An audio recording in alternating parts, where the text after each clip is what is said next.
Welcome participants to this session. Without waiting more, we will now start the session. I would like to call Ms. Kriti to introduce the speaker of today's session. Ms. Kriti. Thank you, sir. Once again, a very good afternoon, everyone, and welcome back, all of you. So, our today's keynote speaker is with us. It's an honor for me to introduce him to all of you. Professor Vinod Kumar is student and learner of management. He has been in teaching for the past 25 years and has visited an all-visiting professor panel to more than 14 countries. He was on 3 years academic assignment to Sultanate of Oman and USA. He has been awarded Best Teacher in Marketing Management in different forums. He authored 15 books in management and marketing and published 75 research papers and awarded 22 PhD under his supervision. He holds positions like Dean Research, Chief Warden, Dean Student Welfare of NSS, NCC, and presently positioned as Head and Dean of Faculty of Management Studies in Gurukul Kangri Vishwavidyalaya. He has served Indian Air Force for 7 years. He is also engaged in consultancies to some of the Uttarakhand companies. Presently, he is an independent director at Urja Shakti India Private Limited in Uttarakhand. He is also a corporate trainer and taken training sessions for PCS police officers in Sidkul like Hero, Titan, BHL, and ITC. So without any delay, I request to Professor Vinod Kumar Singh to start his sessions and enlighten us. So over to you, sir. Thank you. Thank you, Kriti. I will just wait for one more. I will just take one more minute here. I would like to call Professor Pankaj Madan sir to introduce the speaker, as well as he will be giving us one more shloka. As he said in the previous session, that in every session, Professor Madan sir will be giving us one tip for leadership. So I will invite Professor Pankaj Madan sir for giving his short and brief. On behalf of Faculty of Engineering and Technology and Gurukul Kangri Vishwavidyalaya, I heartily welcome my elder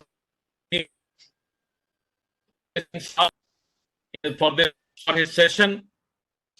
And Professor V.K. Singh is Head and Dean at Faculty of Management, where I am basically a professor there.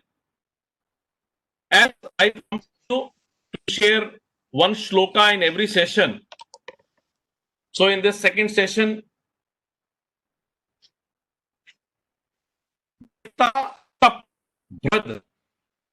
Michchand Rishya Sarva Vidastopo Diksha Mup Nish Dusde Tato Rashtra Balmo Jashya Jantaha Dasme Devo Up Sanam Mantu.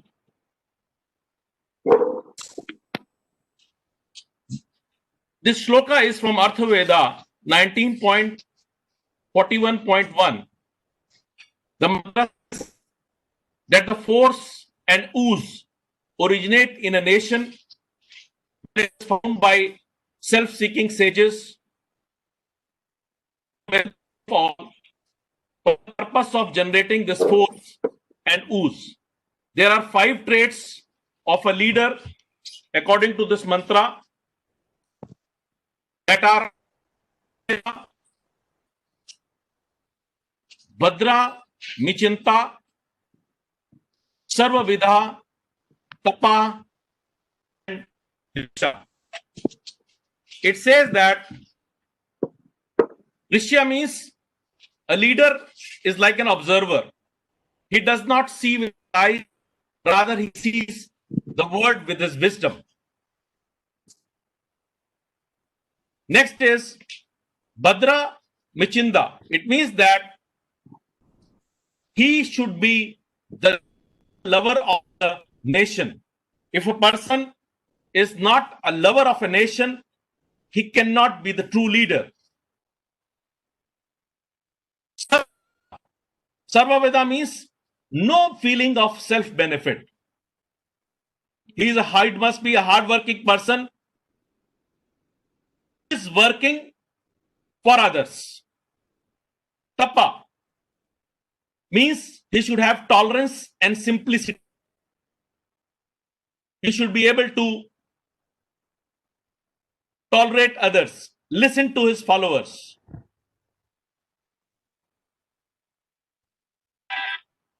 Last is Diksha, to take the task firmly. So, with these words, again, Professor V.K. Singh for his dynamic session. Thank you.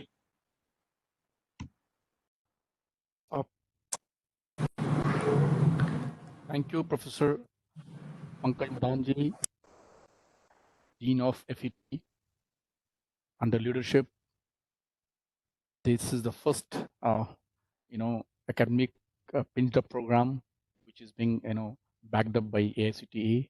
So first of all, congratulations to every member of FET, right from top of management of deanship to lower profilic view of, MTS. So everyone has a contribution. So first of all, congratulations to every people of FET. I also extend my thanks to Kirti, who has, pinned up my small CV. Thank you very much, Kirti. And above all, the backbone of the show, Suresh Bhardwaj, with whom I just had a session of 3 to 4 minutes just to ensure that the things are going to have very good.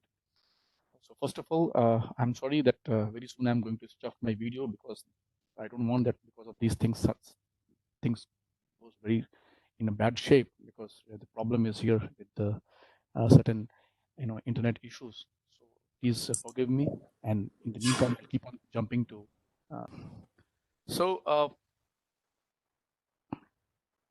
the topic which has been given to me is academic leadership and management of professional education. So let me tell what I'm supposed to take to overall my 23 slides which I'll be presenting in front of you. Well, I'll be just looking to the dimensional view, right from taking the top 10 universities of the world, how they felicitate and facilitate in terms of students, a number of international students and female students. Then also I will also move the people, those who are the CEOs in the educational sections and how they are performing, and then I'll further move on to the top 10 CEOs who is specifically looking to some sort of situations that privileged the educational parameters, and then further I'll take some certain examples of management CEOs. In fact, they are leading with the FMCGs or durable goods or those Fortune 500 companies, but I'll be taking certain examples because not only they have given a complete structural view of what they are doing, but also they have tried to target the educational produce. And last but not least, I'll talk of the leadership, which is very important in terms of higher education, and I'll be just pondering the 14 pieces of food for thought of what we're supposed to do. Now, when we say academic leaderships and management of professional education, what we are supposed to know about. So I'll start with a quote, and this quote is very touched to me, and this quote talks about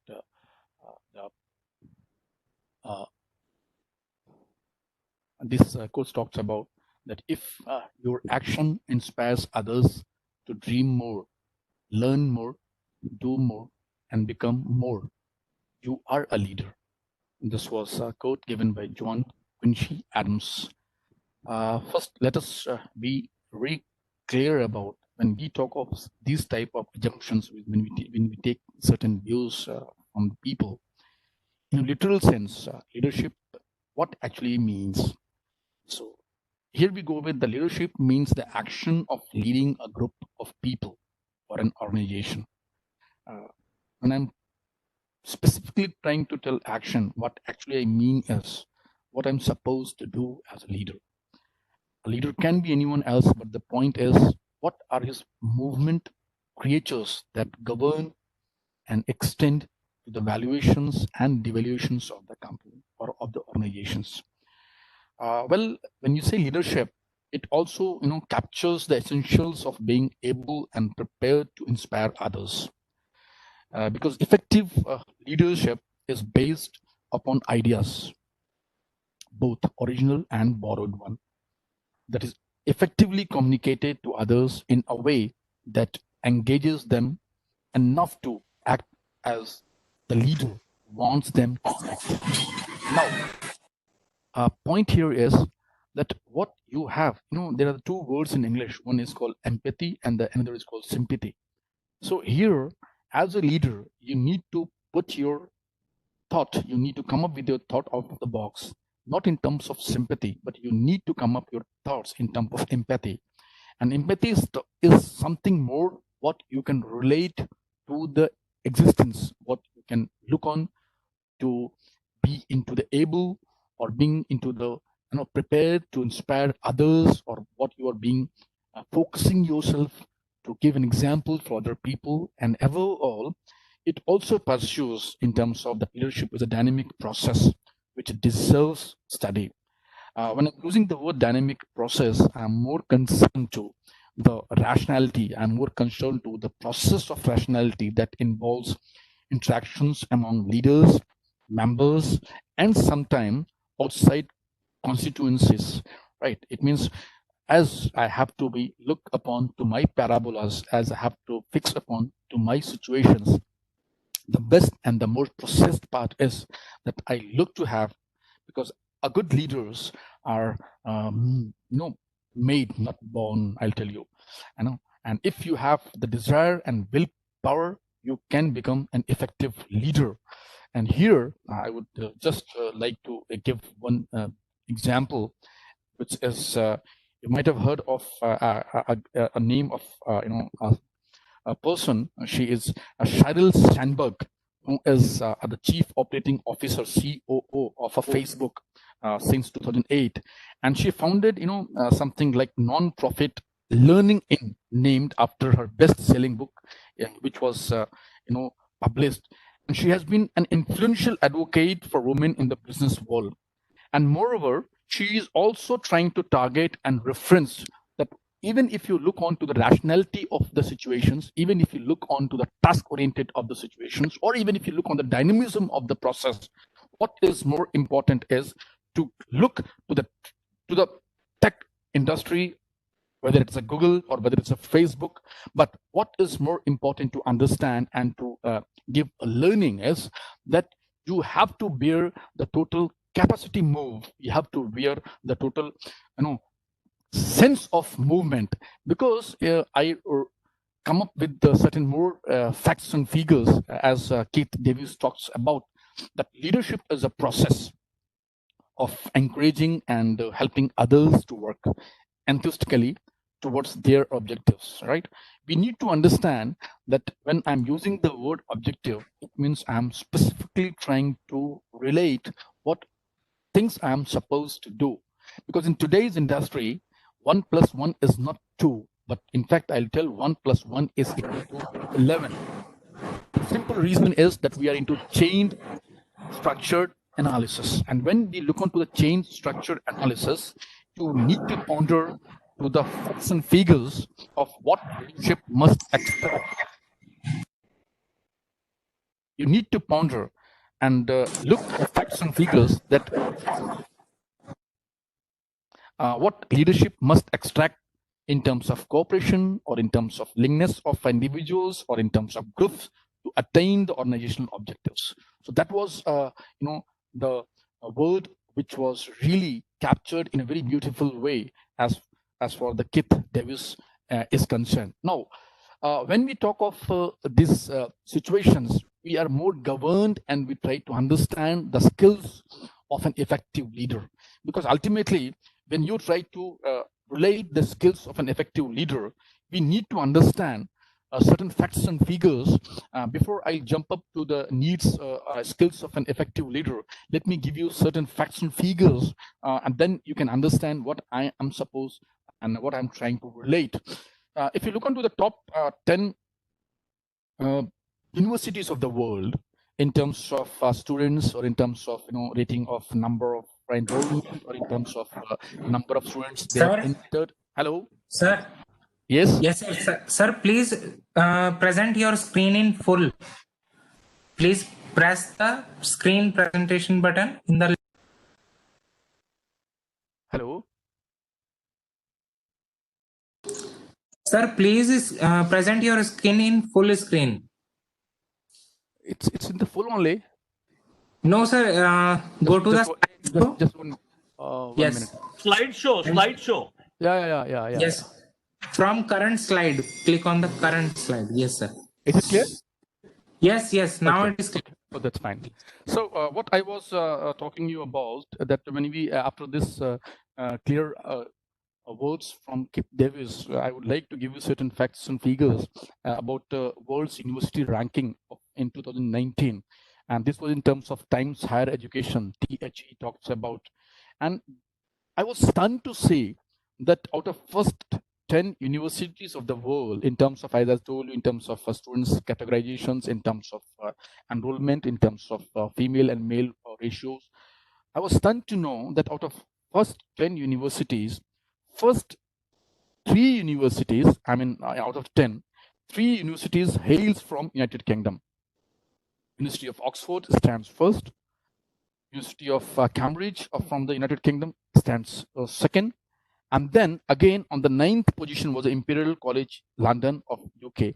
They got the ranking of 9th. And rest, Stanford University, Massachusetts Institute of Technology, MIT, California Institute of Technology, Harvard University, Princeton University, Yale University, and the University of Chicago, they came to the position of 3, 4, 5, 6, 7, 8, and 10th. Now, if you really look to the situations and facts and figures, you will find that how they have bubbled up.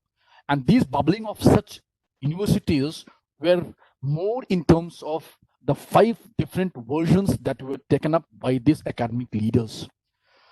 I will tell you, out of these 10 universities, personally, I have seen University of Oxford. Personally, I have seen University of Cambridge. Personally, I have seen MIT. Personally, I have seen Harvard University and Imperial College of London and Yale University. So out of why I'm saying this example is that out of 10, 5 universities I had been to, and I was stunned to see the effectiveness and efficient part, the way they run for them, it is not a business. For them, it is more than a business, where you need to give a proper sampling, where you need to give a proper relations, where you need a proper randomization of relationship in terms of retaining the students. And the very best point which I came to know out of this particular study was that there is a more of mouth-to-mouth communication which hails more into these particular situations. Now, when we talk of skills of an effective leaders, and when I took certain examples from this, the THED, Times Higher Education, it is very clear that you need to have an inspiration. Now, what is inspiration here? A leader inspires others to act while simultaneously directing the way that they act. They must be personable enough for others to follow their orders, and they must have the critical thinking skills to know the best way to use the resources at organizational disposal. Now, point here is, until and unless you're not inspired, until and unless you are not into the position of a driver or into the position of a drivership, it is very difficult to look upon to the situations. I remember a corporate example here, and I'll try to justify. Tim Cook, who is a CEO of Apple, and he took over Apple after the company's founder Steve Jobs was compelled to answer in 2011.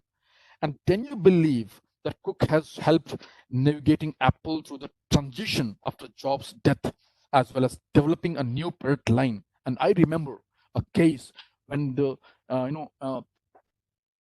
Steve Jobs was alive, and he wanted to be China as a country to be a part and partial of looking to the leadership of Apple, but ultimately till he left, he could not do it. And can you believe, when the driven ship was grabbed by Tim Cook, things went very perfectly, and that particular dimension changed to roughly 1.43%, as because he has also led to a very public battles, against FBI, you can talk it off, or their demand that Apple created in terms of backdoor for users' iPhone, or ever all. They've also tried to come up with certain inspirational movements, talking regularly to their own people, talking regularly to the stakeholders, talking regularly to the country voice situations, talking regularly to the part and parcels of relationships, what they really had on.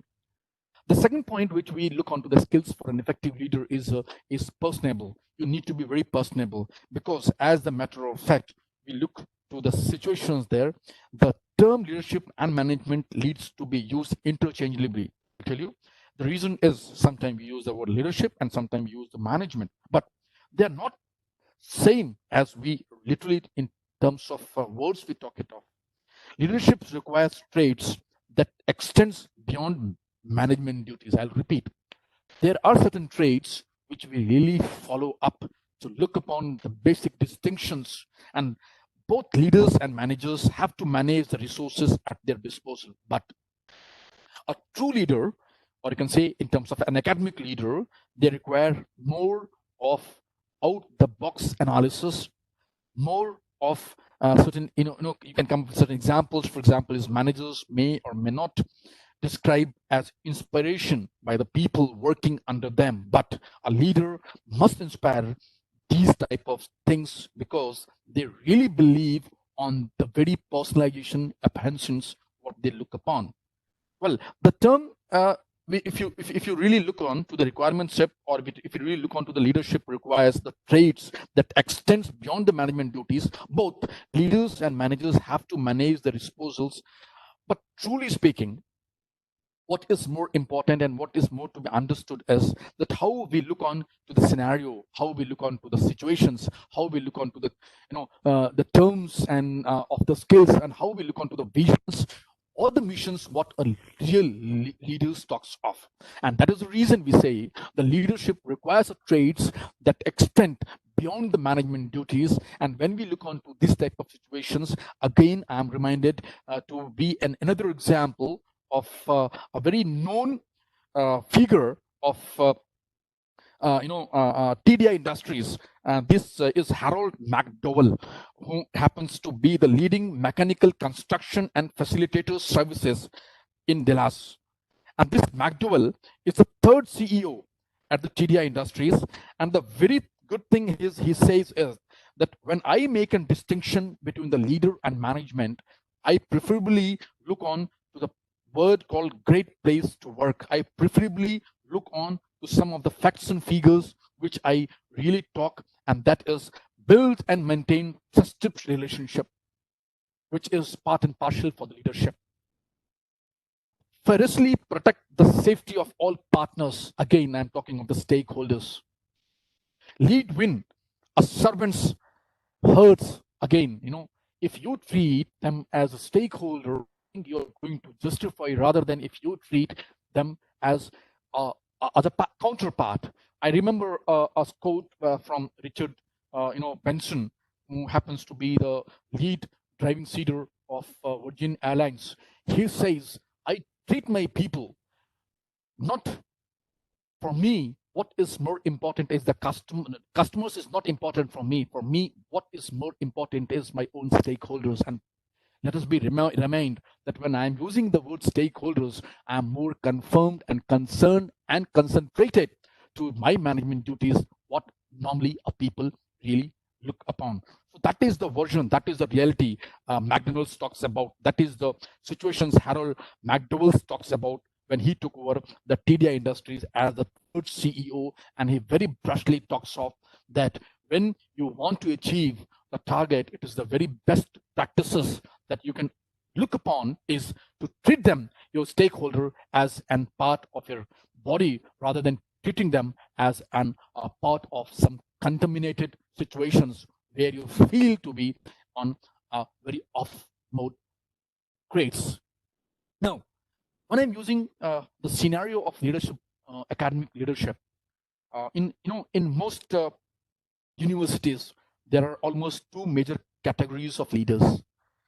there are administrative leaders who are in charge of running the university, and those who are lead in different service categories in the department level or across staff or faculty lines.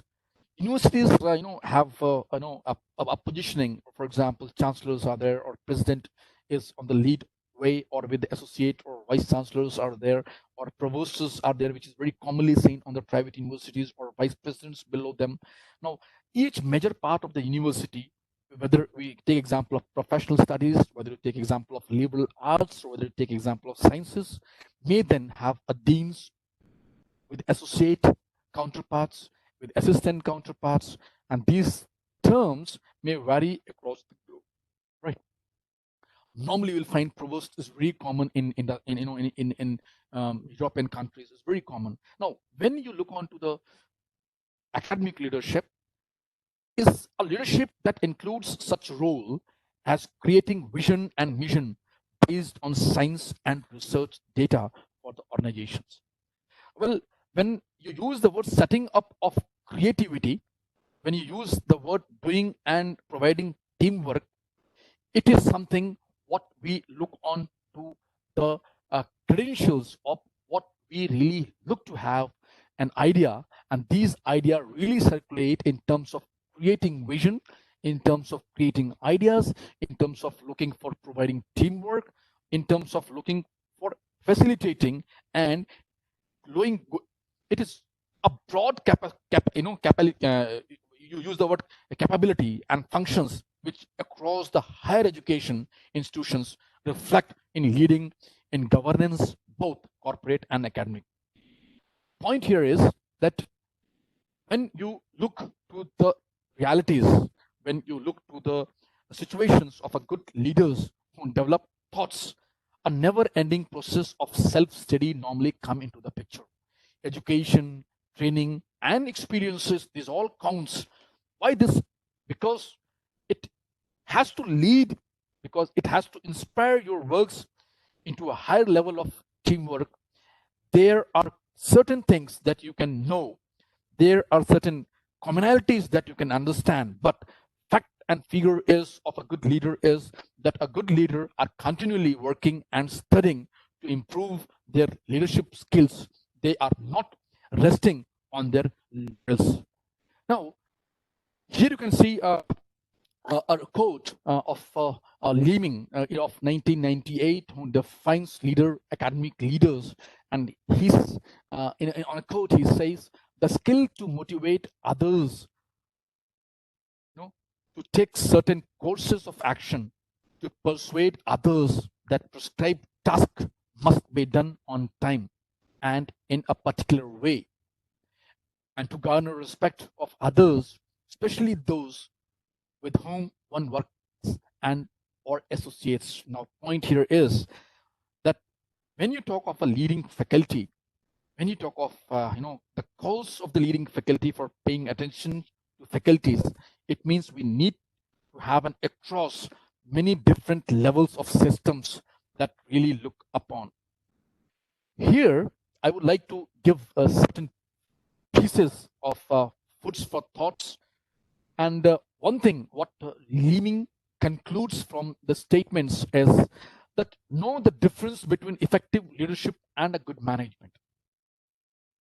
He also pinpoints to the realities that you need to understand that a leadership is more than an understanding, right? Because if you look on to the lecturer level, which are into the staff, support staff, they really demonstrate the exceptional leadership when they go in front of their students. But point is how you make a differentiation in terms of effective leadership and good management when you're in the class. Because when you look to the management side, we say management is about working within the boundaries of the status quo. Whereas leadership has more to do with seeing others. Meaning hereby, I'm trying to make into a process of wider possibilities and trying to make them happen. Because to be effective, however, leaders also have to be able to be a good managers too. That is what the extraction that can come out from the Leeming, which he faces up the academic leadership in 1998. Further, he also talks of looking to certain facts and situations, and these facts and situations talks of that how a good leaders develop through a never-ending processes of self-study. It means whether it's a self-study you're talking about, whether it's an education you're talking about, whether it's a training you're talking about, or whether it's experience you're talking about. Okay, now point here is we can have some more foods of thoughts which can extract it from these particular words. Do universities leaders need to be academic to understand their colleagues? Sometimes we also come up with I may be reminded to certain examples. There are a lot many universities in India where sometimes we get questions or an answers that who is lead on the lead position, and sometimes you get one of the a person who hails from defense background. I've seen many people of defense background, they get failed. The reason being is when they cannot really understand the basic severity, the basic educational realities, the training, and the way they have born and brought up. And maximum of the defense people, they are very good, and they look for a driving seat in such a way that they get really involved with the civic people. A point here is when we try to understand questions like, do universities leaders need to academics to understand their colleagues? Yes, they need to come up with, because quite a few universities have got vice chancellors who are not academics. It is the same debate as to whether hospitals consultants should run hospitals. It is the same debate where you can look on to some of the people who are not from the same background, and we're looking to it. But I'm not saying it that you should have the same categorizations, you should have the same situations there. What is more important to understand is that an academic leader need to help few faculties or few fraternities of the people to become oriented to the universities, improve faculties teaching, improve the scholarship of the faculty, and above all help and reinforce the situations what we really look upon to the facts and figures of the situations. Now, questions comes, what are the needs of academic leaders? Why we look on to certain situations? Then here I remind one more thing, that when you look onto the strong leaders should have a good idea of what their department should become, and the key steps of how to get their situations forcefully or by implementing what really you want. So questions comes is that when you pay an attention to the faculty needs, are you interested to improve the faculty teaching, or are you interested to improve the scholarship of the faculties? Now, question to my mind, or question to in general, is that there may be faculty who do not want to change, but a strong leader work towards change that he or she feels is needed. It is often the key to stay focused, to make sure that the many multiple smaller responsibilities do not detract from the fulfilling of the vision. And that is the reason we come up to understand the refocused faculty's effort within the morale. The reason is when the morale is low, you cannot make the people to a very standing position, whether it is in terms of salary, whether it is in terms of giving the categorizations of workloads, whether it is in terms of brushing and rebrushing, not sending them to trainings, whether it is in terms of every time you are keeping a watchdog. I mean, if you really pin up the points, if you really strategize the points, then situations become very worsen, and that is what the situations that we have to look and guide to certain facts and figures. And that is, you can see here that a strong leaders should have a good idea of what their department should, because it become, and the key steps is how we can get into that particular facilitations. Now, looking further about what are the habits of a good academic leaders. When you talk of the habits of a good academic leaders, can we have certain examples from the corporate world, and then I think you can understand what actually I'm trying to look upon. You might have heard a name called Mary Barra. She is the first the lady CEO of any automobile company. And when she took over in 2014, General Motors, as in fact, before that, she served as an executive vice president of a global product development, purchase and supply chain at General Motors. And presently, she is also contesting for space in the electric automobiles market. And in 2016, she launched the, if you remember, she launched the Chevrolet Bolt EV with a battery that outlets Tesla. There is a Cold War going on between Tesla and GM. And as of late 2017, I know Barra was elected to be on the board of Disney, which is a very pride and fact of reasoning because of her work. Why I'm giving this example is because she really tried to understood the basic mingling. You see, when you look onto the driving seat, you really come with the two important aspects. The very first important aspect is looking from the background or the strategic background of shower modeling, or are you looking from the strategic background of a tap modeling? Now, when you say shower modeling, in the shower modeling, you need to have a sprinkle of waters that sprinkles as if you're taking a shower. If you look onto it, you open up the tap and you'll find it that showers, and that wrinkles, it sprinkles to your body with the very small oozes of the waters to your entire body. On the other hand, whether you look onto the tap model, and then the tap model, you simply just switch on the tap and you'll find a flow of water which runs. Both have the same capacity of flow of water, but the distinction here is the space analysis. Distinction here is the categorization of pinning up. Distinction here is the governance part. Distinction here is that how far you lead your own situations that deal and absorb to the parameters of what is your likings and dislikings of where you work. And that is what Mary Barra, she understood this, and she went for certain habits which she thought of as a manager, as a lead role of General Motors, I'm supposed to do it. Now, what are the things she tried to look upon? Goal-oriented. Until and unless you're not goal-oriented, you cannot specify, you cannot be targeted, you cannot be handled properly, you'll not be handling properly to a situations there. I remember a story, there was one dog, and some of the people, they were, waiting in the bus stands, and all of a sudden, there was a queue, and some of the people, they saw that one of the dog is also, lined up in the queue. So it was a talk of the show that how come this dog is lined up for the show. So, what happened? They come up with the bus started, the bus was on the bus stand, and everyone started running up for the bus to the queue.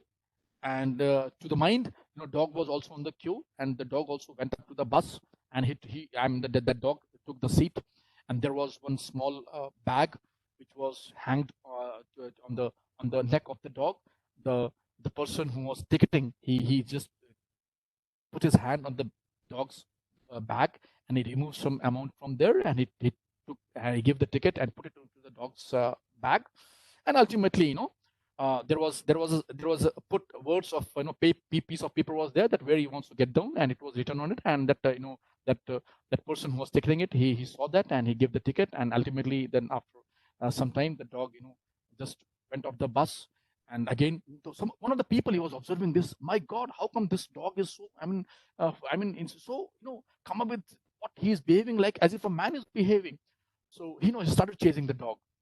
So the dog went to a butcher's place, and he again had some piece of paper. He showed that piece of paper to the butcher, and then again the butcher weighted the flesh, and then he again tied up it, and again rolled it on, and it to the dog's neck. Again, dogs went back, and where the dog get down and had the bus again on the same bus stand. He just waited for the bus. The man still chasing the dog, and again the bus came, and he just get onto the bus, and again the man went on to the dog, and again from where he get he was I mean to the bus stand, he just drove down there, and again he went to his master's bungalow, and he started belling it. All of a sudden, you see, the man was stunned to see the behavior of the dog. How come a dog can do like this?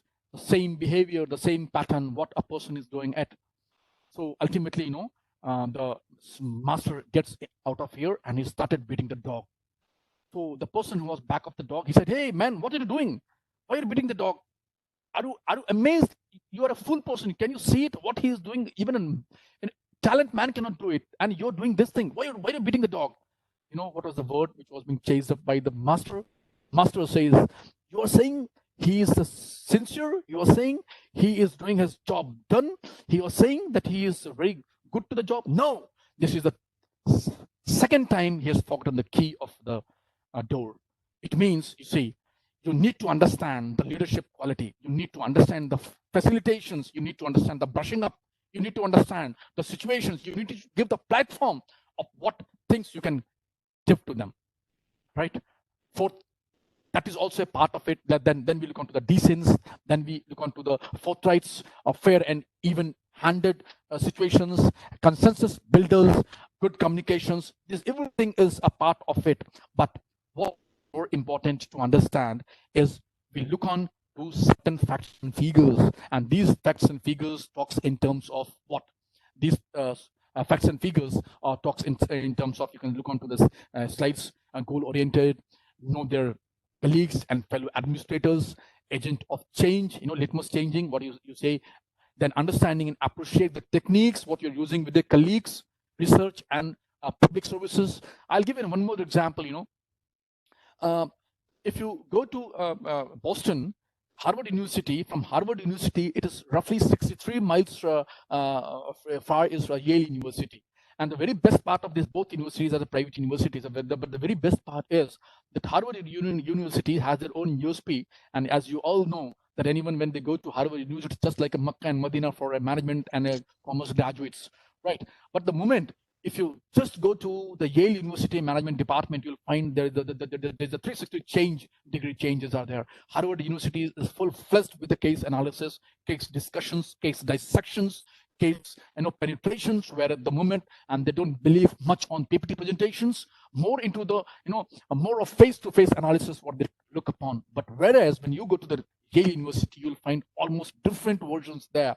I mean, they do come up with that situations where you can really have a sense of understanding, sense of researching, sense of creating, sense of looking to the good communication, sense of looking to the consensus building, sense of looking to the decency, what we have looked upon. Now, same situations can be understood because this has happened only because the initiators of the Yale University or the initiators of the Harvard Universities have a foot of thought in their mind, and that foot of thought was more concerned and reacted to the leadership roles which often finds the individual.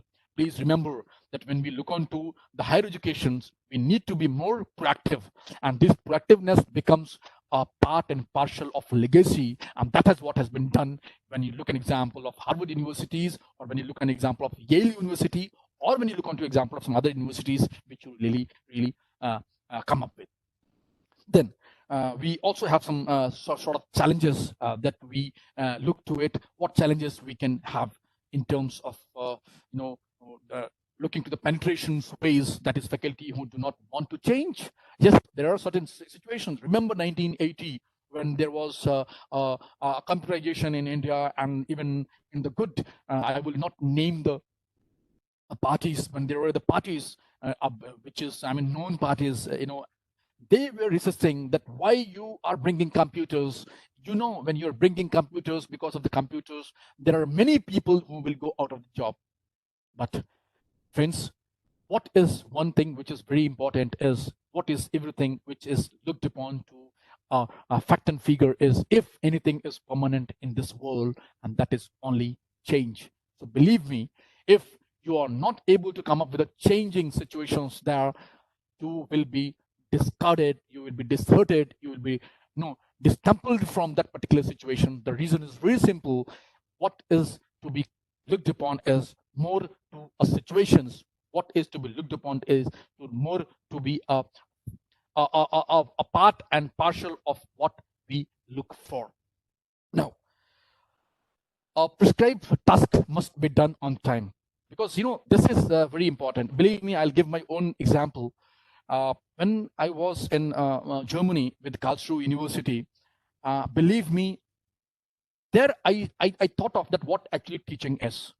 And when my counterpart, there was a period of 2 hours 15 minutes, and 2 hours 15 minutes for V means okay, 5 minutes we'll take for attendance, and then ultimately we'll talk about how things are going on. We'll go for the ice breaking exercises, and ultimately out of 2 hours 15 minutes on an average, please don't take it otherwise. I'm not talking to everyone as an example for this, but there are certain people we need to, and among that certain people, I was also one of the person that used to do this, that out of 1 hour we take around 10 minutes time for just speaking and getting the ice break, and rest 45 to 50 minutes used to go for the class. And this is what the things were which I used to practice it.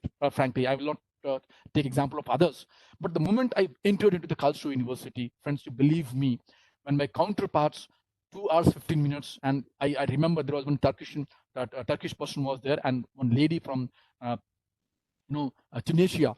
These two people, and I was fascinated and felicitated with what they were supposed to do. My class start at 10 o'clock, and I used to leave the class at 12:15. And can you believe that my counter Tunisian lady, she used to stand exactly at 12:14, and she used to knock the door, and that knocking was, "Hello, please get prepared yourself to wind up the class." I mean, this was a situation. And believe me, sometime when we get into the class, we keep on going and we keep on biting the times of other faculties. Are we reminded that when you're biting the other faculties' time, how he is going to perform his own duties, from where he's going to come up with the situations, from where he's going to hijack the timing factors? So this is important thing. You need to prescribe the task that is to be done, and that can only be done when things move from a pyramid structure. And that pyramid structure talks about when your vice chancellor is very tough, when your superior is very tough, when your boss is very tough. Believe me, things exhales, things moves, things smooths to a very patterned way, because that things went to your blood, and that garners respect for others. Because here we don't earn, we demand the respect from the people. Now, question is, what we look upon, what are the things we try to make a sense of belongingness? What are the things we try to look for the degree of perception? What are the things we look upon in terms of degree of dissections? What are the things we look upon to the degree of freedom of analysis we are supposed to do? B, no, two concepts. What is B? Be a professional. I mean, I'm using the word professional, it means I'm more concerned to what I mean. When I'm using the word professional, it means I'm more concerned to what I mean, meaning hereby that when you look to certain examples, I remind one example of Jack Ma, a person who thought of to get retired within that particular age, where in India, we people start doing a job. Ma was the first entrepreneur from mainland of China to appear on the cover page of Forbes magazine. He is also a founder of Alibaba Group, a group of internet companies that become more into acceptability in terms of Hangzhou Teachers Institute, HTI. And Ma was also rejected for many universities. I mean, 3 times you can look upon after graduations. He tried many things. And can you believe that he was being pondered to 30 different jobs, and where he was being rejected? He first learned about the internet during the short trip of United States, because the bug of professionalism has entered into the body of Jack Ma. When he returned home from the US, he created a small website for China and Chinese product. And that the story goes on that this would be the first step towards creating a company that would hold the record for largest IPO in the history of the world. So what you really require is a professionalism. And when I'm using the word professionalism, believe me, I mean to it. I look to the points, I look to the figures, I look to the situations. Why? Because be loyal to the organization, be a performer, be a selfless performer, service provider. And above all, when I say I'm a professional, it means I take personal responsibilities. When I'm using the word professional, I'm trying to relate who possess good character traits, whether it is honesty, competency, candor, commitment, integrity, courage, straightforwardness, imaginations, creativity, blah, blah, blah. The reason is you need to ponder yourself. Please remember one thing. When you move, your shadow also moves with you.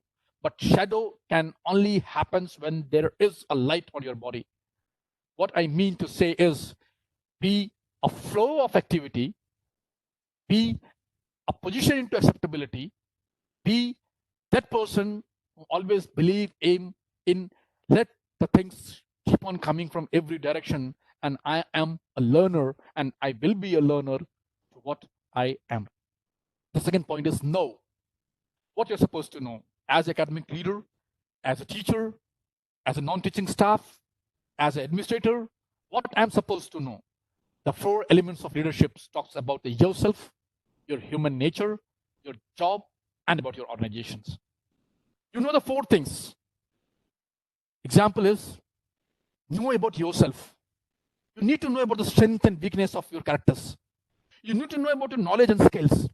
Ask, ASK, attitude, skill, and knowledge. How you make differentiation from other people.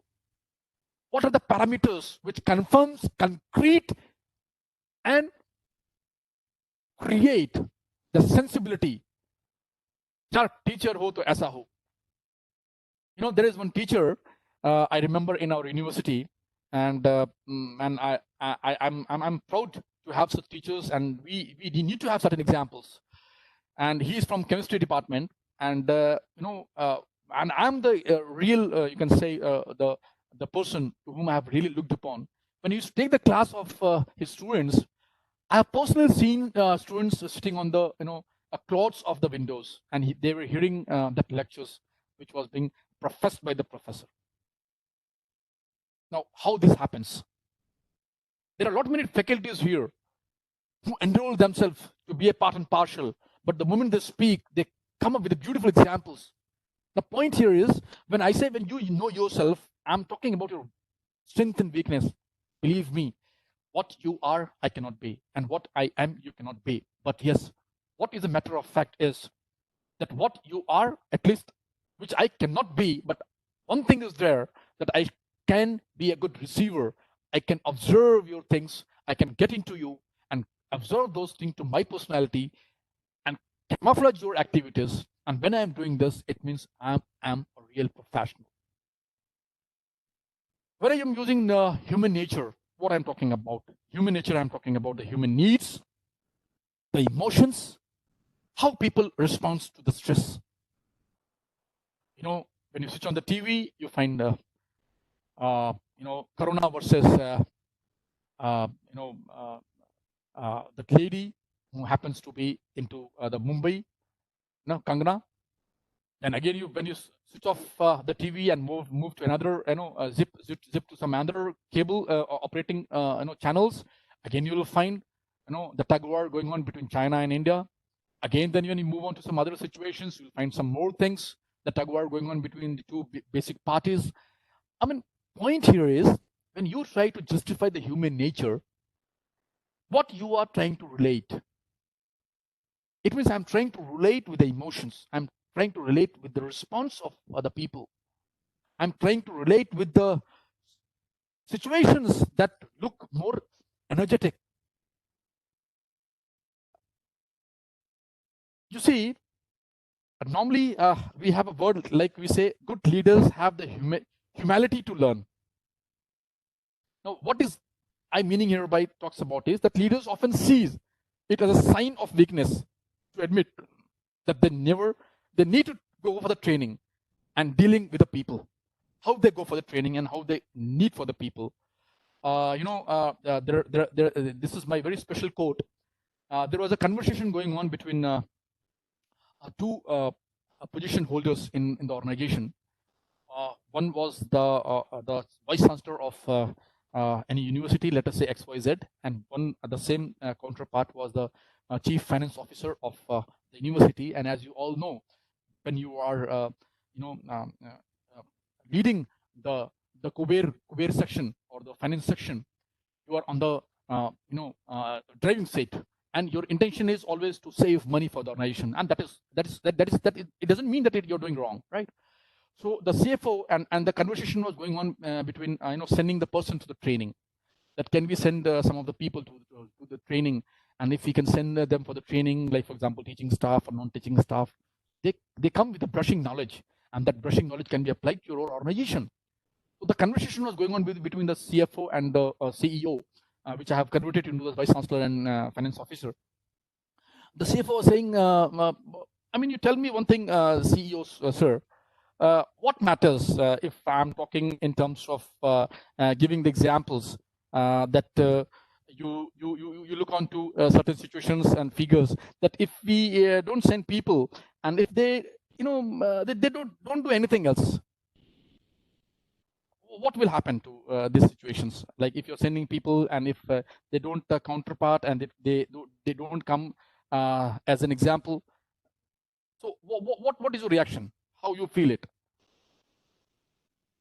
The CEO or the vice chancellor was stunned to hear this, because this is a question, and this question was more relevant to that if we are spending, because if you are spending some money on the people, it is not an expenditure, dear. It is an investment. And when we go for investment, we have to look upon the realities. So the things is more clear. So on the one side, the finance officer says, "What happened if we don't send them, and if they we can save money, and and even if they come for after training, if they don't do anything, what will happen? What are the answer given by the CEO? CEO says, "What happened when we send them for the training, and when they come with a change?" That is attitude differential you need to have. That is situations that you look upon to the analysis and governing part of what you look upon. The third is you look upon to your job, how you look your job, how you look your situations and the examples can be, you need to be more proficient, you need to be more trained, you need to be more job lover to the task what you are supposed to do. And then questions comes for the organizations. What do you know about organizations? So for organizations, the examples can be where to go for help. If it's climate and culture, who are the unofficial leaders going to be responsible for? It means I should know what is the right position, what is the right point I can look upon, because there is a quote of Carl Jung, and he says, "The world will ask you who you are, and if you don't know, the world will tell you." Please remind to this. So here, the same is pattern with the organization.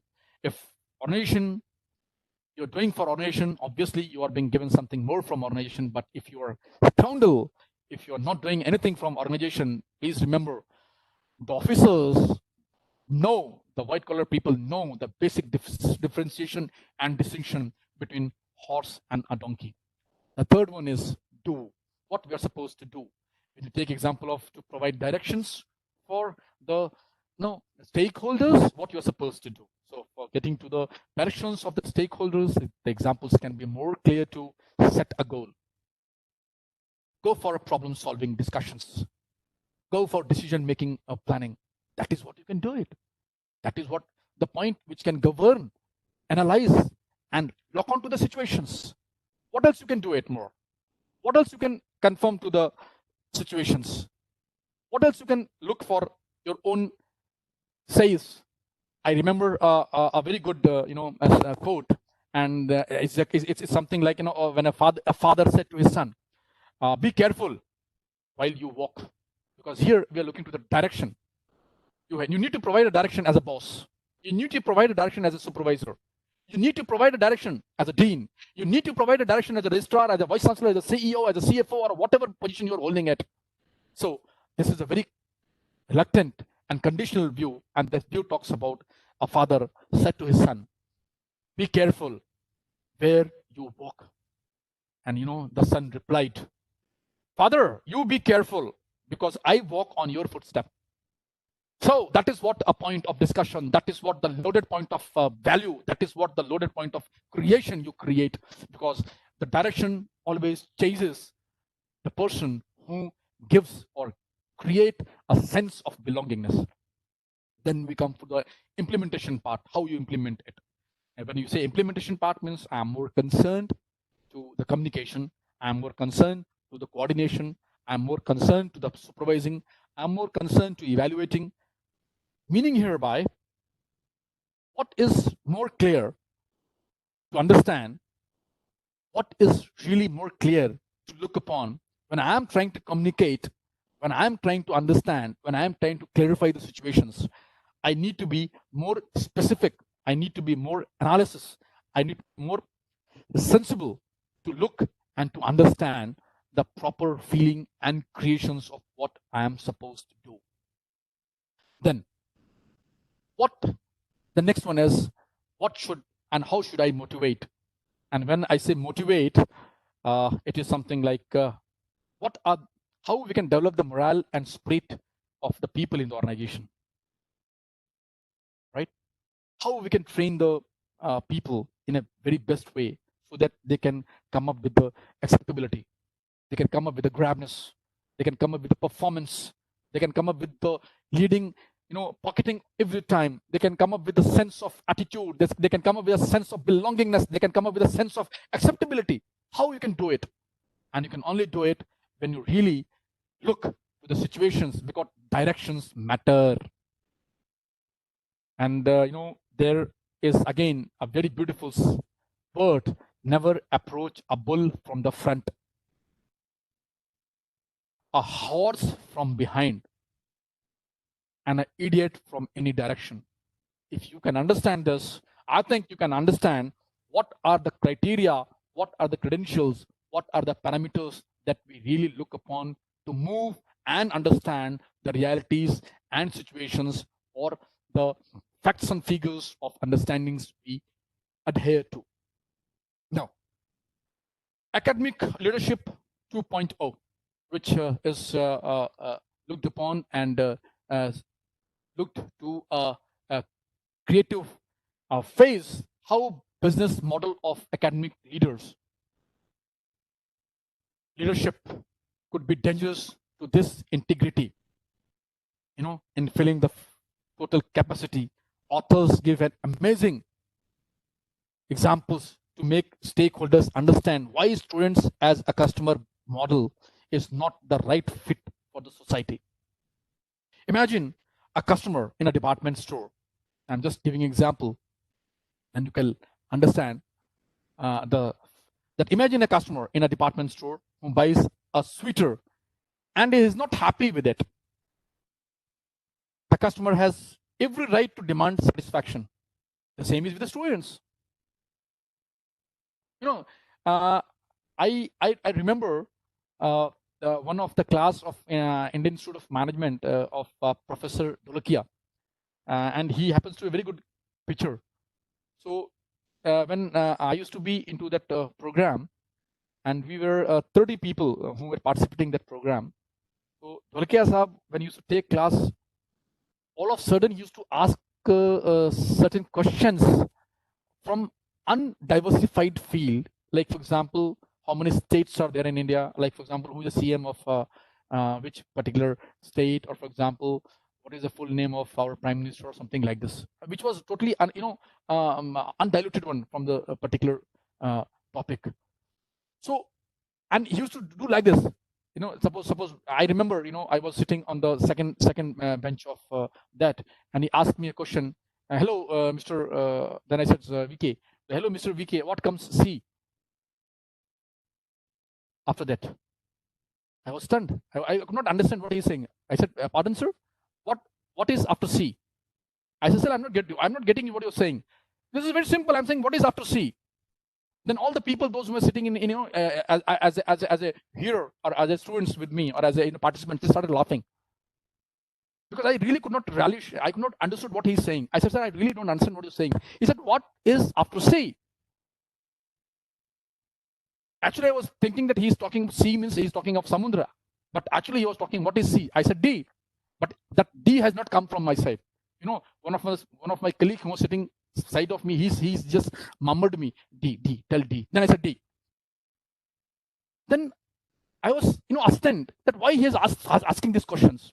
Then I came to the conclusion that, he's a very right teacher, because a teacher is when everyone has to be, glad to what he is leading to. And because of this, every person who was sitting in the class, they were, into a full sincerity. They were knowing it. All of a sudden, he can tell anything from any side. And remember thing that he will not be asking the questions what he is depicting. He will ask that thing which is not related to what I'm asking. It means he wanted to check the presence of mind. He wanted to look upon whether mentally and physically you're present here or not. So that is a learning I got it, which is really good for us. Then sometime, we all get certain examples, like for example, a student does not buy a degree. Remember this, he or she earns it and has no right to expect that the school will grant a grade or credentials. It is an example which she or he don't deserve for it. We also give an example of academic leadership 2.0 from the point of view of the students. For example, that students focuses on the students becoming more readily, practically available, because they know the situations in academic leadership 2.0 from the point of view of the faculty. We understand in terms of administration, partnering them with the cornerstone of institute's culture. Administrators have to stop thinking of themselves as operating on different level from the faculty. And above all, the fear may come from many administrators, and that is if the demonstration of their willingness to advocate for the faculty don't come, then faculty will walk all over them. Giving someone a voice is not the same thing as giving them whatever they want. That is looking to the facts, that is looking to the figures that we look upon. Now let us ponder about some more examples in terms of what we can look to it. And as I have more given to the sweetener part, or I've more given to the degree part, or I've more given to like a student who don't like their parents, but it is more in terms of how you swing a gym, because you are not losing a weight, even though you never showed up that things can be more metallized or things can be more brushed up to what you really feel and categorize to the situation. Now, what are the components which we can took as a part of academic leadership 2.0, or you can say the mandate of litmus testing? The very first things which come to the situation is the new relationship with the faculty. And when I say new relationship with the faculty here, means viewing higher education as a business, because students' credit hours are treated as a product. Remember this. I'm trying to correlate with the industry, because if you view the higher education as a business, you need to be understood to a point of factual discussion that students need to be given a credit hours, and these credit hours should be treated as a product for any faculty members. Then the faculty members who generate are more from employers' point of view. They're not machines. They value for the productivity, then of their contribution to the society. No college administrator will say such thing, but these ideas derives from the strategic division or directions or decisions that we are going to make in. In the word of Jeffrey L. Buller, then I'll repeat to it, in the word of Jeffrey L. Buller, what he says is that you can have a university without students, but you cannot have one without faculty. I'll repeat, it's a quote, and quote is given by Jeffrey Buller. You can have a university without students, but you cannot have one without faculty. After all, some really fine universities are pure research institute that don't generate a single student credit hour. Just now I told you that we need to focus, we need to treat credit hour as a product. The college is not a building. Please remember this. A university is not a stadium. And the product of education is not a transcript. University consists of teachers and researchers, and they define who you are. Now here is what is the real role of the higher education you're talking about. Here is what you really talk about, the clenching effect. Here you really look and talk about the beautiful generations, what we can feel or understand to the capacities of the movement. A question here is, for example, if you really look, if you look to the situations or the understandings of what things can be moved upon, it is more in terms of looking to the relationships. It is more in terms of understanding and judging the credentials of what we are. It is more in terms of looking to the acceptability of what we are supposed to look upon. Take example of Microsoft, take example of Oracle, Symantec, Apple, Hewlett-Packard's, Dell, Intel, right? Cisco, Sun Microsystem, NCR, Pitney Bowers, IBM. I mean, all these examples which I have taken, either they are from the software industries or they are from the hardware industries. But what is more commonality to such industries is that they believe in the one situation, and that situations talks of the credentials, talks of the facts and figures of how you make a relationship, how you just endure yourself to look upon, to give a beautiful task, how you muffled yourself. If you're muffling more in terms of what you try to come up with, if your wacky advices comes to a situations, if you're giving a moratorium to a student, if you're making a colluding with someone else, or if you're talking a sugar-coated talk, then things become negative to what we really pitch to our stakeholders. Then comes what are the roles of higher education in the society? Well, when you talk of the roles of higher education in the society, it is more of, is the role of higher education simply to give a job training to us? Is a university just a high-end vocational technical school? Is it what we're talking in terms of a value assessed on the basis of returning, or you can say return on investment? Are we looking to the academic leaders that they need to take back responsibility for demonstrating that a university is far more than an employment agency? We do ourselves a disservice by repeating the claiming.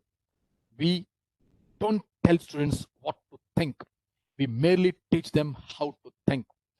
We need to admire that some benefits of college education are indeed attitudinal. And remember this is a quoted words of Fuller in 1413, and he specifically talks of that what is more important to understand and to learn and to deceive and to direct and to give an astute feeling, or to look upon to the dispensation of or dissemination of knowledge. is more in terms of looking and hailing up of not looking to the disaffected or dissatisfied stakeholders view. Here comes the next move, and the next move talks about the pessimist complaints about the wind. Right? I'll repeat, the pessimist complains about the wind. The optimist expects it to change, and the leader adjusts the sail. Very beautiful quote by John Max Weller. And then again, what he is trying to justify or what he is trying to come upon is that thing which we really look, and that situation is that when we look onto academic leadership 2.0 would require a new approach to how we compensate administration. Since we claim that higher education teaches people to be creative, surely we have skills enough to our own for effective administration without trying to match corporate salaries. What academic leaders do is challenging, tedious, anxiety producing, and dependent on specialized skills. Remember this. But that's hardly a reason to pay students 40 to 40 times what some faculty members are earning. Negotiation, individual administrative salaries, establish a formula based on the principles of equity really matters. Further, we can really have more extractions from this 2.0, and that is how good leaders behave in terms of delegating problems upwards as endemic, and leaders fall for it every time. How academic leaders can be a stigmatized career choice viewer.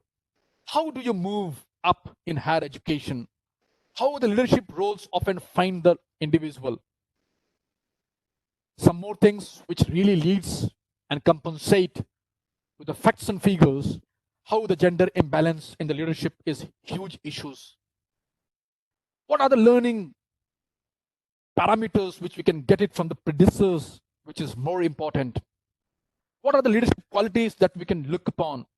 How a well-chosen mentor pays dividend. These are all things which is really more to certain backgrounds.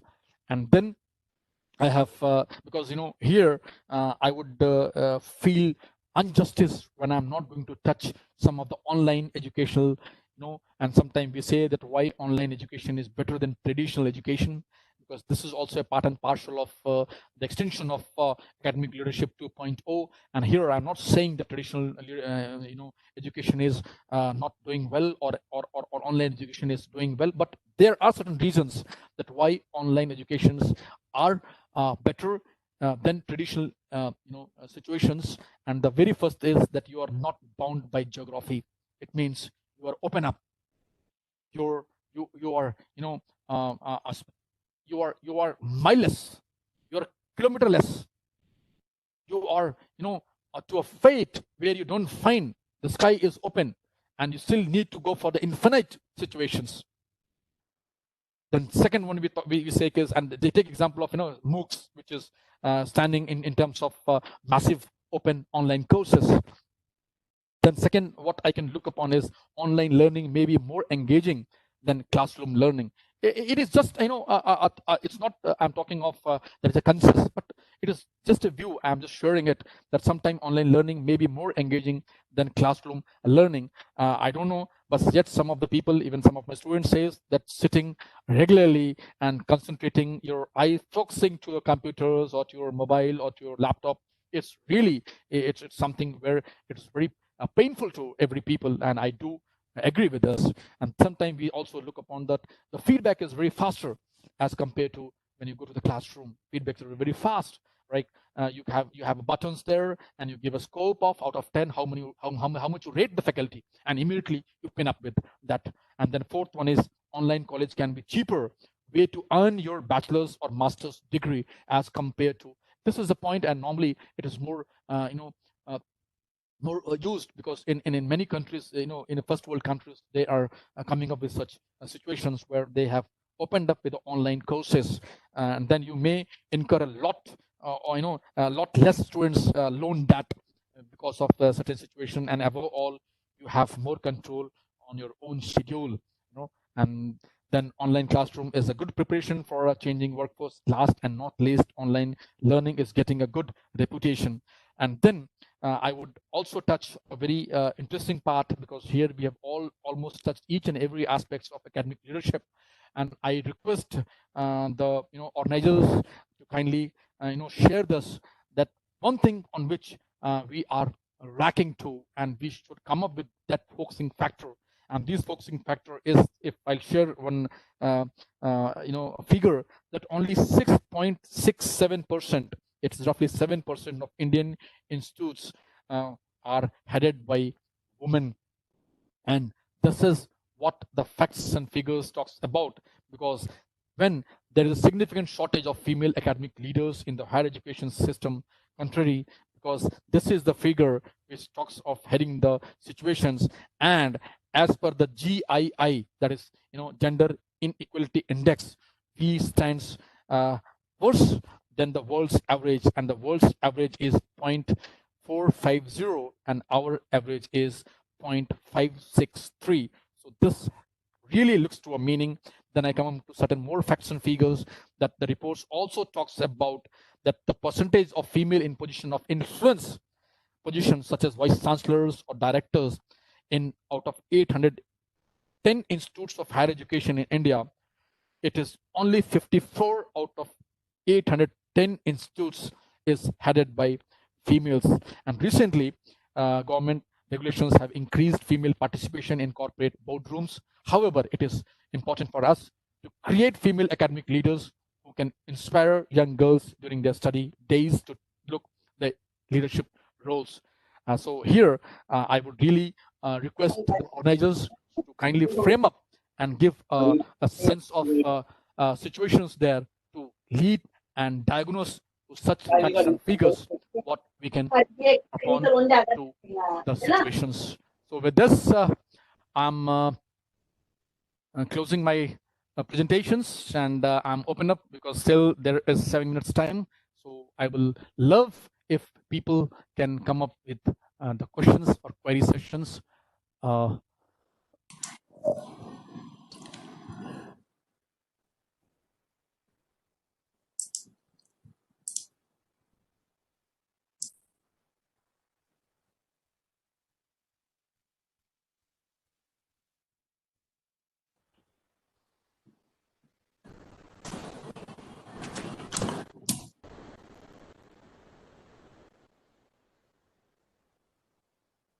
Dr. Shwesh.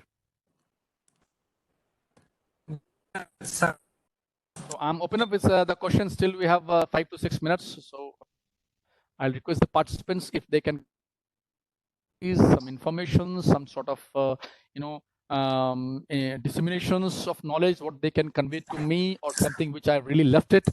So I'm open up with the participants. I have one question. Yes, please. Yes, please.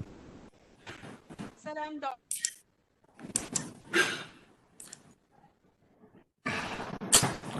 Himani, Your voice. last my And your voice is. Hello.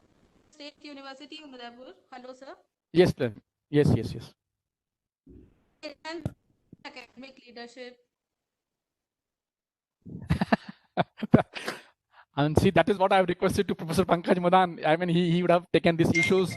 And the very best thing is, as I've really given the fact and figure of 6.67%. And if you look onto this ratio also, it is going to be very less. But the reality is that it is not that we should all them. I think they should come forward. If you look onto European countries, EU, European Union, you'll find that this participation rate is very high. If you look onto Australia, you find the participation rate is roughly 16%. So what I feel, ma'am, it is what we need to come up. We need to step out for such things rather than we expect that one should call to us. And it's not that we are doubting on your integrity. It's not that the government is doubting on certain parabolas. But yes, the factual position is that you should come out with the facts and figures, that you have the just have the courage to deal with. And I'm sure if you can come out with certain, if your false comes out with certain type of situations, because it's not that we are open up only with the masculine realities. It's not like this. Feminine should also come up. But only thing is, you need to have an involvement. If you remember a story of Sudha Murthy, wife of Mr. Narayan Murthy, you'll find it. She was being rejected by the Tatas. Not only once, and she kept on writing letters to at that particular time, Mr. Tata. That why you, and at that particular time there was a policy of Tata that they cannot hire the ladies. And she requested Mr. Tata that why you can take my interview. So point is, you need to fight for your own situation. I'm not saying this, and we're not understanding. We're not saying that you don't have. A lot of female people are doing very good, far good. Even I can tell you, certain vice chancellors to whom I personally know, their decision is courageously decisions they are taking it. Believe me, even some masculine man would have been in view of that lady. They would have not even dared to go for that decisions. So my way of looking the thing is that I think as ladies, as a female, I think you should come out without any hesitation, without any feeling. Log kya kahenge? Excuse me, sir. Yes. Can I say something? Sure. Sir, why it is so that why equal opportunities are not given to both the sexes? Why women has to fight for that?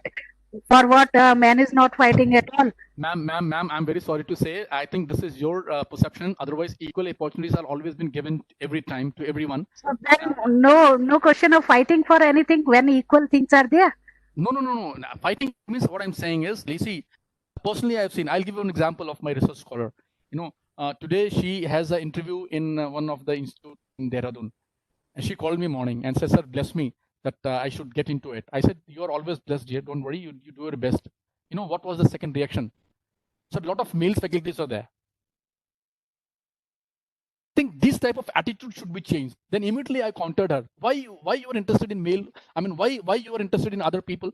You are interested. You should be interested with yourself. You should pitch yourself. I'm talking in this way, ma'am, not in terms of of fighting in that way, because this has happened today morning only. She says, so lot many male faculties are there. I said, why you are interested to know about lot many male faculties are there? I mean, you fight with your own you fight with your own counter situations. You fight with your own pitch. You fight with your own knowledge. You fight with your own attitude. That is the point where we look upon to it. Dr. Vinod, I have a question. Sir, please go ahead. Yeah. Sir, why do you want to make a faculty leader? Leader means politician? No. I already have made a distinction.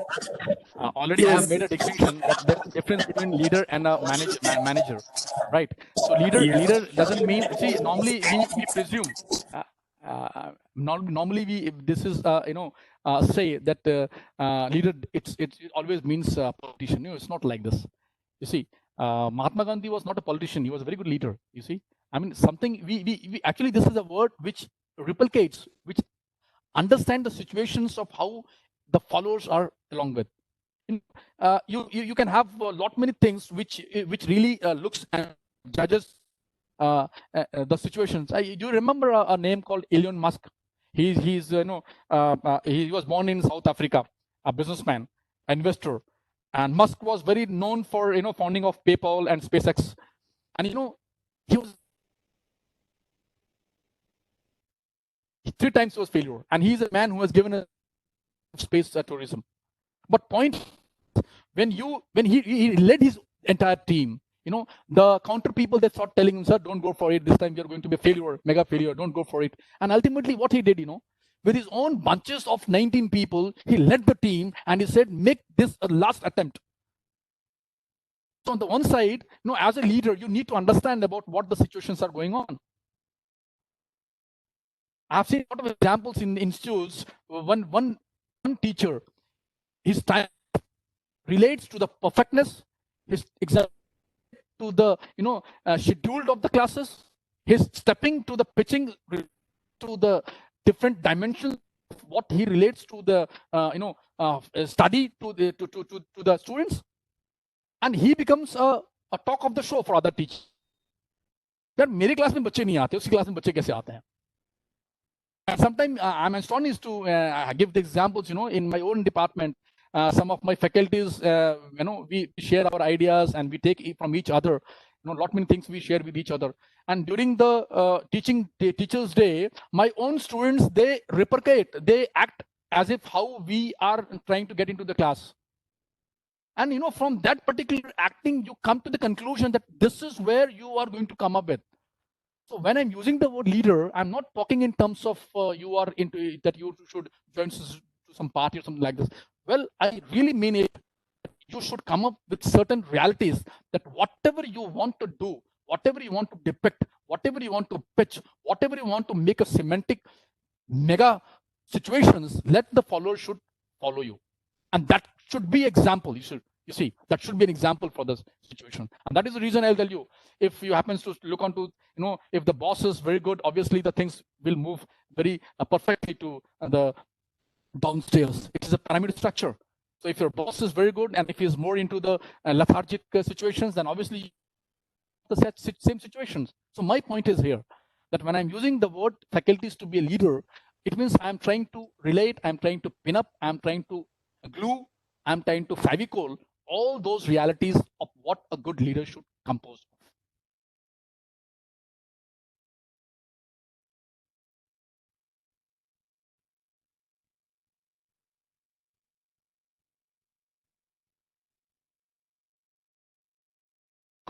Please, Swansh.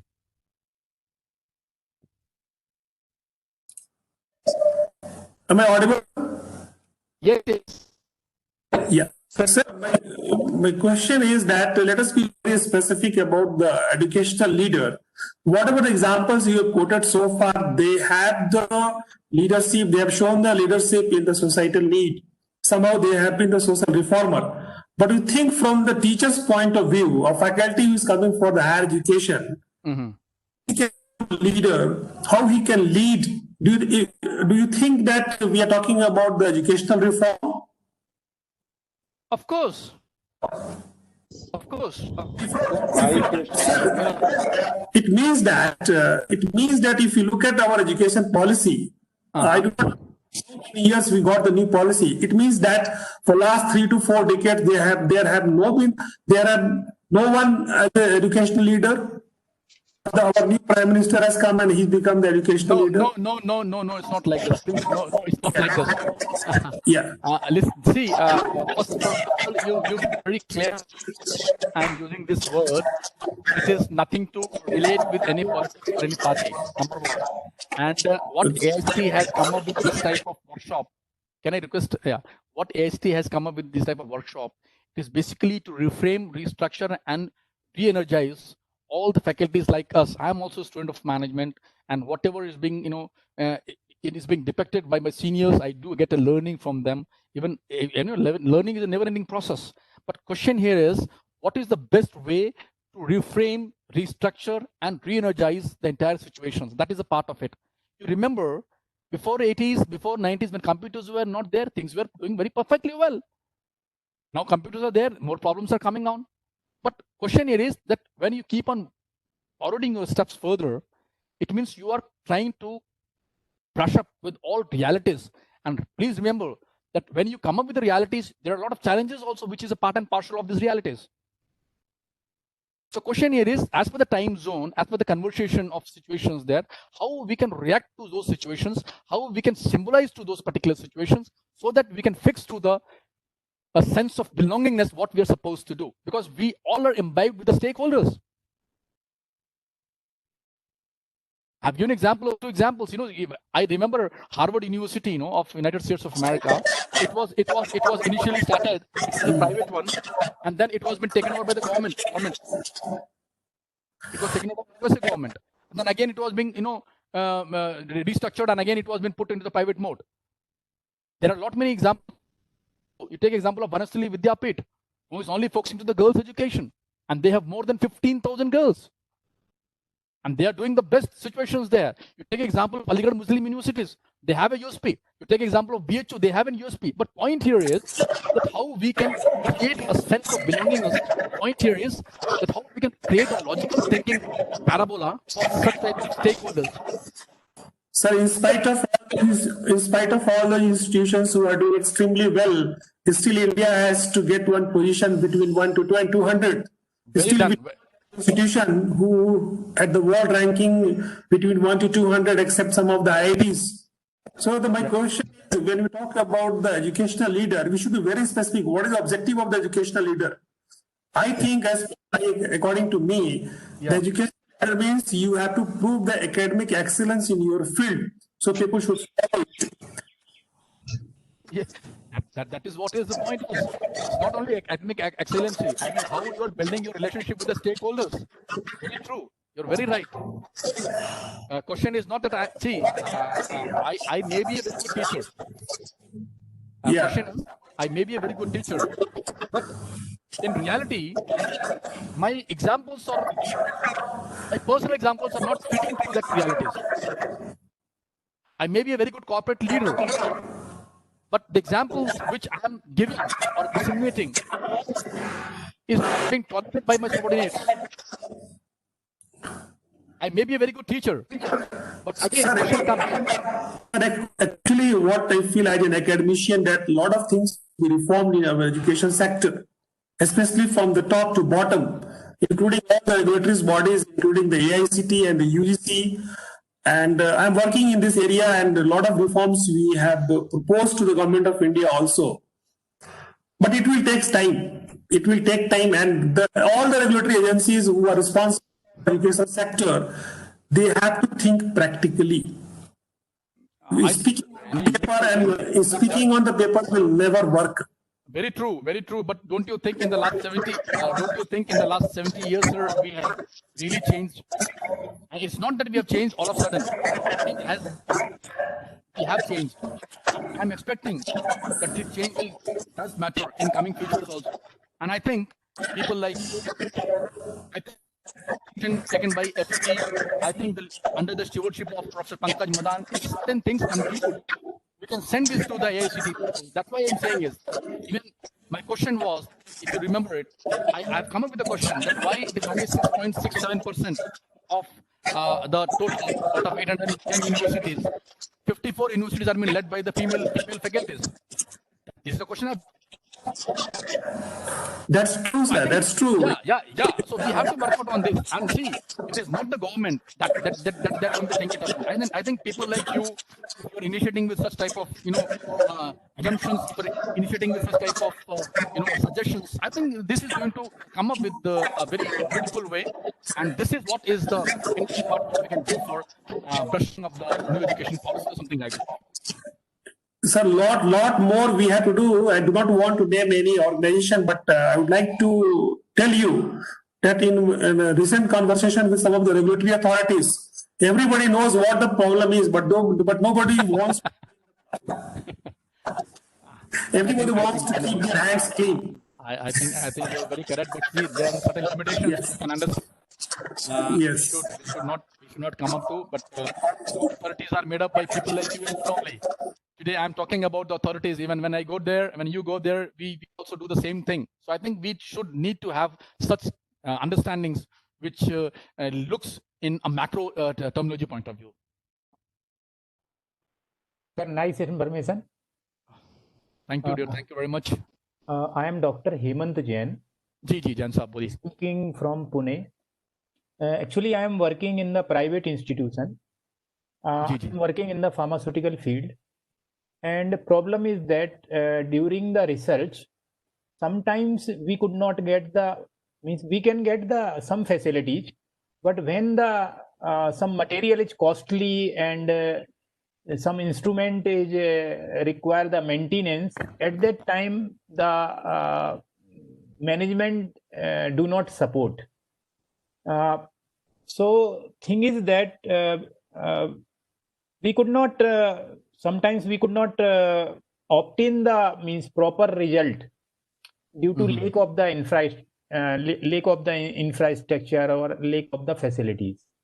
Mhm. So how we convince the means how we should convince to the management or the Jensab, I'll tell you, sir, very recently, of institutions, if you really want to have and cutthroat competitions, with the leading, in top 500 or 1000 or whatever it is.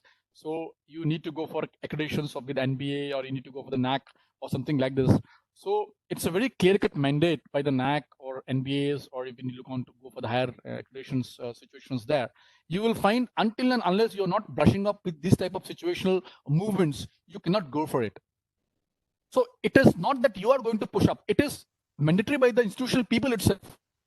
And I'll tell you, in coming 10 years, if any people who is trying to compromise with these type of qualities issues, believe me, they are out of mind from the customers. It has happened. You see, in AICT also, there are a lot many institutions, though those who have tabled for the closure of their institutes. They are. So you see, if you want to be into the fight, you need to come up with the entire situations, what actually is happening. I can give my own example of my university. You see, I have seen, I'm into this 24 years, and I've seen a lot of drastic changes are happening here. And it is not because we want to have change. Sometimes it is the changes that is being pushed up by the authorities from the upstairs. So I think what you are supposed to do is, your job is only because, see, we are an employer. So as an employee, what I can do, I can just tell my dean that this is what is we require. And if it's perfectly well, you can go ahead with it. If you cannot come up with these type of softwares, that is the way. So now there's a point of the dean to convince and request that if these things are not there, how dare you can tell your faculty members to go for the research? Or as Yes, a dean, yeah, as a dean or as a professor, if I'm not publishing my papers, how dare I can tell my faculty members to go for the papers? So you need to have an exemplary, you set an example. Yes, sir. Yes. The point here is, my dear friend Jain Saab, the point here is, you are not going to be vocal. की फर्क पैदा है, भगत सिंह पैदा हो, पड़ोसी घर में पैदा हो. This type of attitude should be not going to come up with this. Remember this. It isn't totally. We need to be conformed with the holistic approach, not with the individualistic approach. It will not lead. We remember this. You are not going to stay more to the organization. Any organization I'm talking about, whether you're talking in terms of educational organization, whether you're talking about schools. You take example of schools now. Any school who is performing well, any school who is depicting to the real situations, any school who is performing to the legacy of education, they are only staying. Rest every school are getting shut down. Forget about, I'm talking about the urban area. Forget about the rural area. In the rural area, schools are being shut down. Why? Because you cannot compromise with the quality. And if anyone is compromising with the quality, the days are not far when they're going to see the lockdown situation there. So, sir, at least what is my takeaway for today's workshop is that I think we should be justified with our own situations, with our own policies, with our own understandings, with our own rules and regulations, because charity starts from home.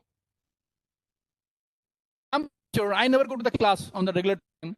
I'm a teacher, I don't take a class on the regular time. I'm a teacher, I don't convince my students. I'm a teacher, I don't open up with the questions. I'm a teacher, I don't ask the questions. So if you're saying you're a teacher, then why the hell you are neglecting these type of situations? Because a teacher is when a student is there. So, sir, my problem is, what I say is, please be sincere to yourself. Then we can look onto the other people. Can you dare to write a letter to your organization stating this? Why don't you go for asking this type of software? I cannot do it because गली के बिल्ली के गले में घंटी बांधे कौन? तू कर ले, मैं नहीं करूंगा. And that is the reason. That is the reason that it's become a mockery.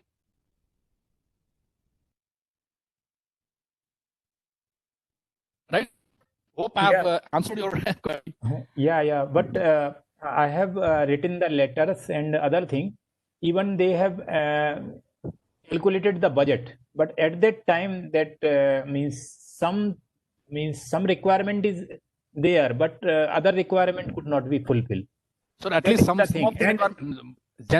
the requirement is fulfilled. Because see, I'm also in administration, and the point here is, finance is the backbone. So every time you cannot come up with every situations there. So you need to sum up with your finance. But point here is you need to go for the prioritization of the finance. You need to look onto the concept of JIT. You need to look onto the concept of situations like PERT, CPM. You from this situation there. You need to go for the prioritization of the concepts. So this is what we can do it. Yeah. But suppose that there is a chemical reaction and that requires the 2 ingredient. Suppose that, and if only one is there, then overall purpose could not be solved. Yes, that is very the true. thing. Yeah. Very true. I am with you. But at least for but sir, it doesn't mean that we should not try. Yeah. I have also written to the other external agencies for the funding, but there are so many parameters. Sir, keep on trying it, please. We just don't go for blaming. I'm not blaming, sir, but yes. No. And I'm just telling it. Something it happens to us also. So let us not blame to each other. We are into the same community, and we should provoke. We should devote. We should understand. We should determined to our own fraternity. And if you are going further, I'm also going further. Yes, sir. Yes. Right, sir. Okay, so sir. Thank you. Thank you very much, then, sir.